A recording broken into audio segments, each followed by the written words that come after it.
Hello, my name is Harrington Botcon. We're back. Now, we were talking about United Defense. That's the topic.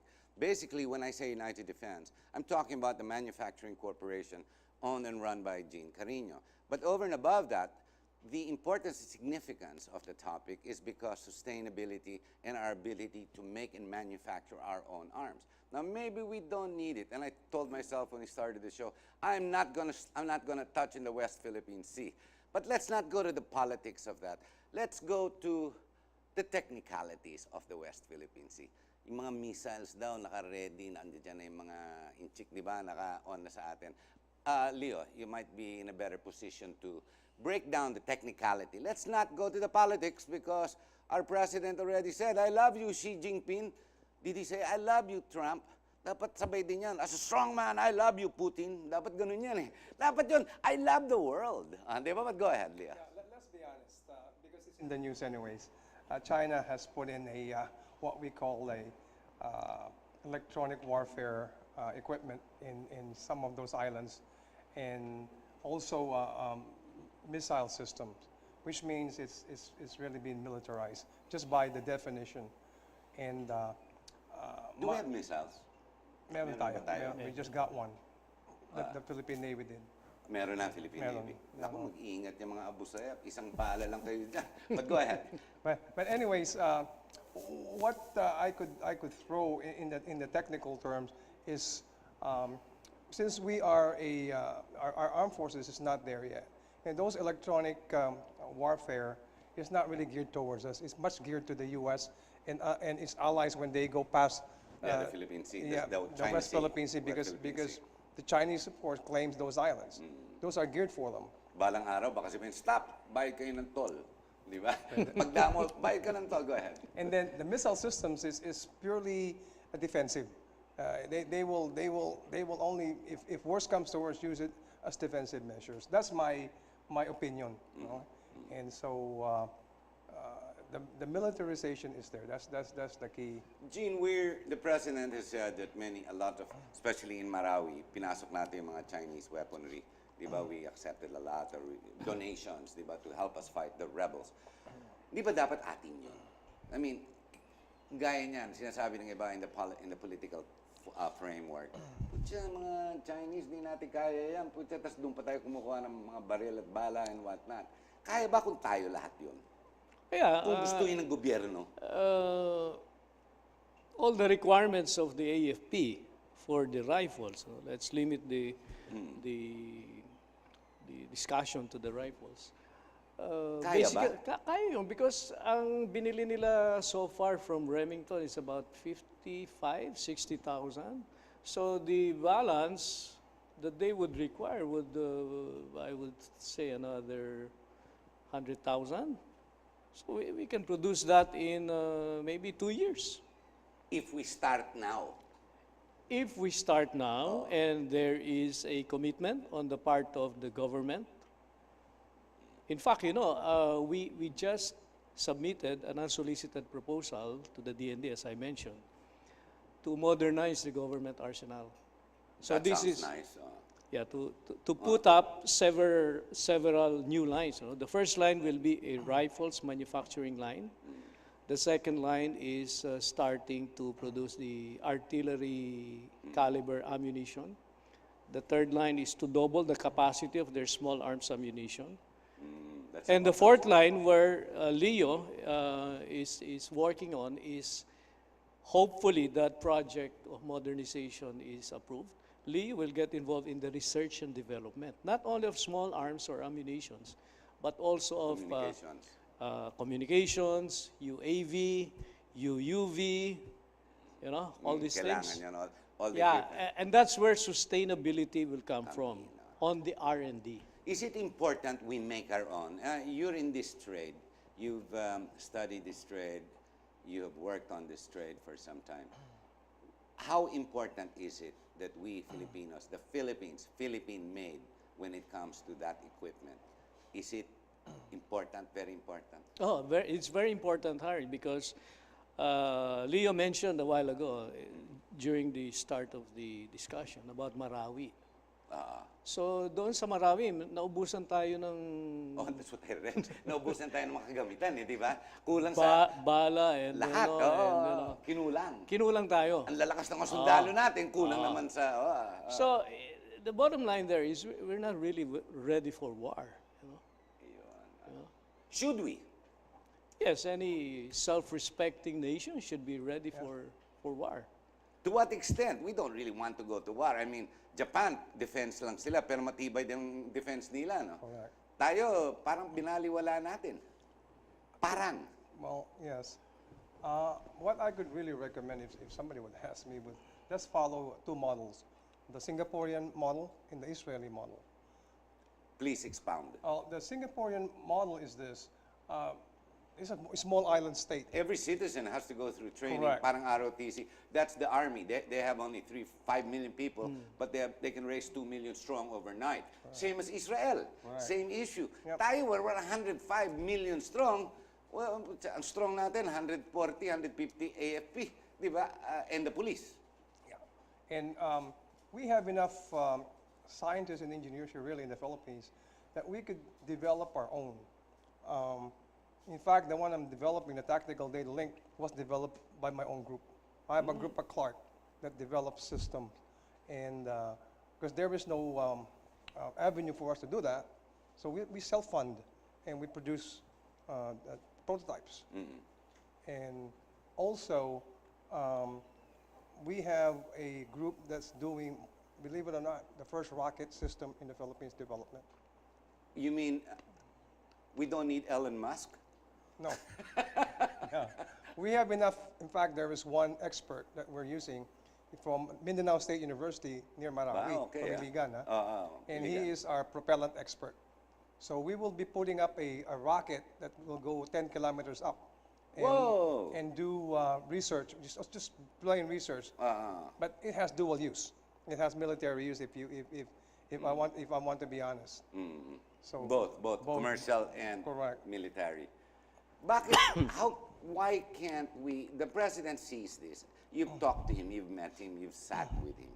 Naintindihan ng presidente yan. I bet he's frustrated that he can't seem to push you guys or capitalize to expand you guys faster than. I mean, alam mo naman capital, miski pa paano nakakalimit yan eh. Na everything's economy of scale, di ba? So you need bigger machines, more machines to produce more weaponry if necessary. Hindi pwedeng, antayin mo, bibili mo na lang kung anong kaya ko. Di ba tama? I mean, you've got to build up. Why can't we just do that? Why can't the government just come in? Oh, ito, Jean, ayusin natin yan. Di ba? Alam mo, Harry, ang frustration ni Presidente is the procurement law. No? To a certain extent, nakatali kamay niya eh. Because of Republic Act 9184. Batas eh. In that Republic Act, everything has to go through public bidding. Ayun. Unless there is an emergency. And you can invoke Section 50 of, I think it's Section 50 of Republic Act 9184. So he discussed that frustration. At some point, we were having a discussion. And I think he already told Congress to make that a priority bill to repeal or to amend. Not repeal, but to amend. I yes, think to amend, to amend the law. Kasi dito, di ba, what is cheap yung kukunin natin parati. Oh, It's not necessarily. yes, What yes. is cheap is not good. Okay. Di ba? It's useless. Nagtapong ka ng pera. Go ahead, go ahead. Ngayon, there is also the limitation on budgets. So kasi pag hindi appropriated yung pera for a particular budget, hindi ka pwedeng hindi gumamit pwede. ng ibang pera. No? Naku, balik na naman tayo sa Kongreso. So that is where we thought of the no cost, no cash outlay proposal to the DND to modernize the arsenal. But in exchange, we told them that, you should not be looking at only putting up a rifles manufacturing You line. explained the four steps. Yung huling sinabi ko, huli yun, research and development. That's just as the most important thing. Most important. That is going to answer the question of sustainability. If we understand it, we are now held by the clutches of Congress. Naku, kung dynasty law lang, hindi nila mapasa. And at the rate they're going, like I said in my example, you've got 306, and they're all trying, kasi they're all superstars. Lahat sila congressmen eh. You can't blame them, di ba? No one's really, just because he's speaker does not mean he's better than the others. It just means he has more money at that point. Or influence, di ba? But pare-pareho yan, parang Supreme Court, di ba? Collegiate dapat. Can they actually work together? Or is it Congress that is the cause of our not excelling or progressing? Parang ganun nangyayari, di ba? And yet you offer something out of pocket na, and yet they're not jumping in. Why? What's wrong? What is wrong? What is wrong with the system? We cannot say that they're not jumping on it right now. No? Ito kasing proposal na to was very recent. This Okay. came in only about 3 weeks ago. Okay. And ang kagandahan dito sa proposal namin is it may, in fact, justify no bidding. Because under the law, the AFP is under obligation. Walang appropriation, no need for money to come out. Walang perang manggagaling sa gobyerno eh. Ganda niyan, ano? The return on our investment, of course, will have to be considered in the pricing. Of course. So we bring in all the machines, we bring in the raw materials, we bring in the Ako, parang ang technology. pharmaceutical. Tapos ang taas ng presyo. Hindi naman dapat. Hindi May naman. give and take yan. You have to depreciate that investment over a period of years. Ayun. Okay? So the longer the period of time that you The better. depreciate, The cheaper. the less that you can price the product. Okay. So what I'm saying is, hindi naman siguro under obligation, no? But, you know, the government arsenal is mandated by law to manufacture and supply arms to the AFP without bidding. Without bidding. Without bidding. So there are certain things na talaga even Congress has to learn. Or what you call, marami bang enemies or competition ng United Defense when it comes to issues like this? You are offering a solution for the AFP to modernize and to go forward.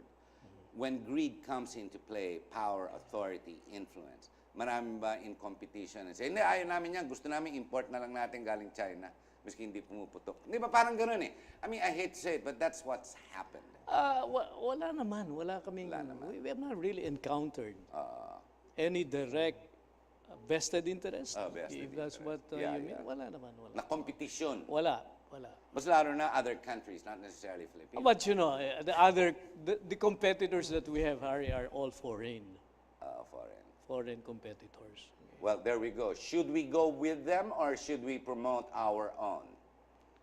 Well, we can work in tandem with foreign Both. companies, So, you know. combination, it's a But combination. you know, the start. Gray Filipino. line in But between. tayo kailangan ang nasa Harap. forefront. Tayo Tayo nagtitimol. nagko-control. Yes. Hindi pwedeng sila. We do the basic framework, we do the direction, we set the directions, and we manage, and we control.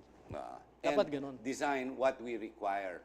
Yes, Not to go yes. to war in some... No, we don't go to war in Alaska, for example. fact, Di ba? Parang ganun, it's useless. Hindi naman malamig doon. When Di ba? I mentioned kanina, we're not ready for war, it's not really about preparing for war. But, you know, any peace-loving nation should always be ready for, you know, Anything. Anything. Well, just the lawlessness in the mountains, that's enough to arm ourselves and to go after Right. them, di ba? Look at what happened to Marawi. Naubos yung arsenal, naubos lahat. Biro mo, yun lang pala hawak natin. Dami natin sundalo, pero hindi na pumuputok yung mga baril o wala ng bala. Kumbaga, ganun yung nangyari. Di ba? But how was that war won, by the way? Was it the Chinese that imported everything? Or was it information again?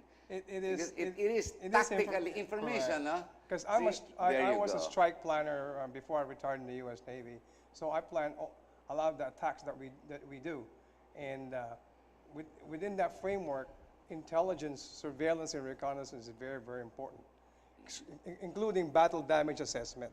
Kasi pag binomba mo isang town, you still need to know that nabomba mo talaga. There was no Verify. including collateral damage. That is the biggest thing right now. Because remember, they were given orders to fire into the mosque also. So that was, Ni-restrict din ni Presidente yan eh. Ayaw Correct. niya basta matamaan lahat. the rules of engagement was restricted. But we won the war through sheer determination by the AFP Also, we finally got the equipment and the ammunition in time. So it was just a matter of waiting it out and reducing the kill zone. Once we did that, talo na yung mga Mounties. You know, it's funny. One of the top movies today is The Avengers, the something about the finite war or something. And we're talking about stuff like this, and it reminds me about strategy, strategic thought, tactical movements, information, and damage assessment, collateral damage, and restrictions. It's amazing that the world of the Avengers is actually a reality, actually, for people who are in the trade and those who have to learn how to understand how that works. Totoo pala yun, hindi lang pala sa sine yun. Correct. It actually works. Maybe that's how they conceptualized the movie, taking it from reality and life itself. Correct. The U.S. is very good at this. Their budgets are, I mean, the budget of the U.S. military is 50% of the whole world's put together, correct? Di ba? Who in his right mind, somewhat political, but not necessarily, because it will not go into the local politics. Who in his right mind would challenge America today? Isn't that utter stupidity or ignorance? Or stupidity? Yeah, stupidity. Who in his right mind? Di ba? Sa laki ng arsenal ng Amerikano technology. I mean, I'm sure they have technology that's not available to us that people don't know about. Correct. You know, mga MP, mga electrical whatever. AMP, and the AMP, diba? Whatever. Is that what you call it? Right. The electrical shocks and whatnot. Now, lasers and whatnot. Now, who in his right mind would go after a very well-equipped military? Isn't that ignorance or stupidity or something? But it's like saying, you're challenging the village bully who's double your size, di ba? Who's double your weight. Magaling pa umaway, ikaw naman, bali pa paa mo, at you're gonna challenge him to a fight. Is that sheer stupidity? Well, the reason why It doesn't make sense to me. no, it doesn't make any sense. But if you do it the roundabout way, using proxies to do it, then you can challenge the U.S. Sige, please expound, proxies.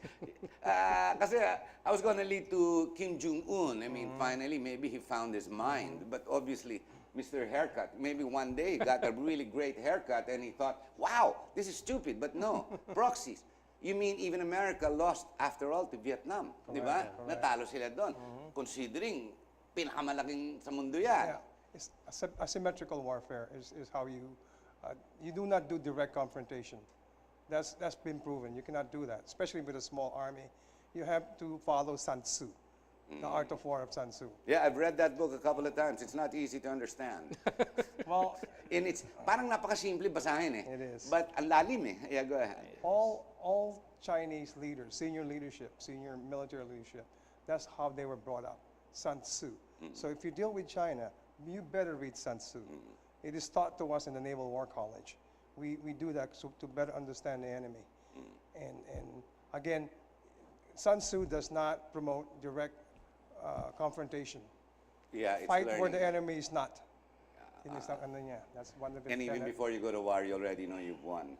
Or don't even bother correct. to even go into it. But it's so easy, nicely written. Yeah, I mean, in that sense. it is. But it's not easy to actually put into strategy. It's even Napoleon made mistakes. Correct. And he was the greatest general. I mean, di ba? I mean, the great generals have failed. Yes, of But in course. today's world, when it talks about arsenal, hindi kaya utter ignorance, stupidity, labanan ng Amerika, and yet here's China, banat ng banat. Although they're already increasing in their military hardware, their innovations, technology. Hindi ba kaya mali yun? Mali yung strategiya nila? Well, like I said, China will not confront the U.S. directly. Never will. So is Russia. You will do it asymmetrically. You do it by, number one, cyber. Yun, say. I mean, And, well, playing also with the economics of the country. Correct. Weakening them before you even engage them. Correct. But I don't know, I keep reading about it. With a guy like Trump, who always says America first, it's going to be very difficult for the Chinese to they have one, okay, they're building their second flat top against, what, 40 flat tops America has, di ba? Yun lang eh, I mean, wala na. The wars are all won with the Navy. Correct me if I'm wrong. Yes, it not is. the Marines, not the Army. It's the Navy first and foremost, di ba? But I can't seem to understand that part. But then again, a strategist like yourself, I guess that's why Gene is very bullish when it comes to R&D and He communications. has the strategy. Yeah, it's not enough you have the guns. It's not enough. But you also have to have the right kind of guns. Di ba? The enough bullets to manufacture, to have enough of it, because the gun doesn't work without the bullet or the artillery or whatever you call it. And the proper artillery. I mean, you don't go to war in the mountain using a rifle if the guy is 20 kilometers away. Di ba? Useless eh. That's true. Di ba? So Very true. it's understanding what you require. And you will only find that out if it's in your neighborhood or in your venue to manufacture. Well, this is how I understand. Like I said, I'm no expertise in this, and I'm feeling quite lost with the technicalities. It goes above my head. Kaya pumasok sa ulo ko yung Avengers. Eh. Because how does the Hulk fight them when the Hulk loses, di ba? I mean, the Hulk is not supposed to lose to anything. Di ba? So there you go, their strategy. We don't have all the time, and we're going to have to close the show. But before we do end it, because I'm seeing the card on the left side of my eye, Leo, what message would you like to give our audience when it comes to the topic United Defense, sustainability, etc.? Yeah, I'm quite happy with what I've seen so far and encouraged.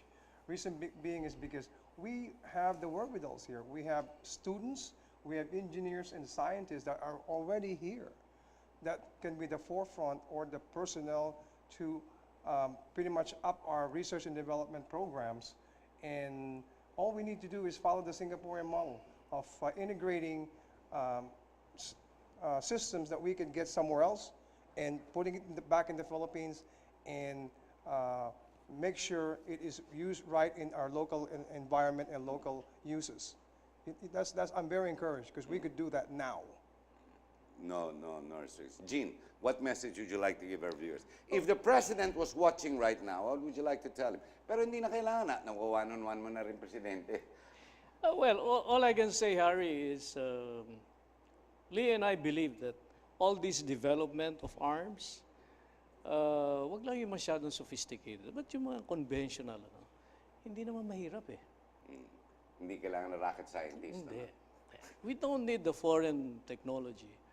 We don't need the foreign... but although initially we will. In fact, part of the consortium that we put together for the arsenal modernization is a Meron Korean company. Korean. Okay? But this is only for the initial phase of the project.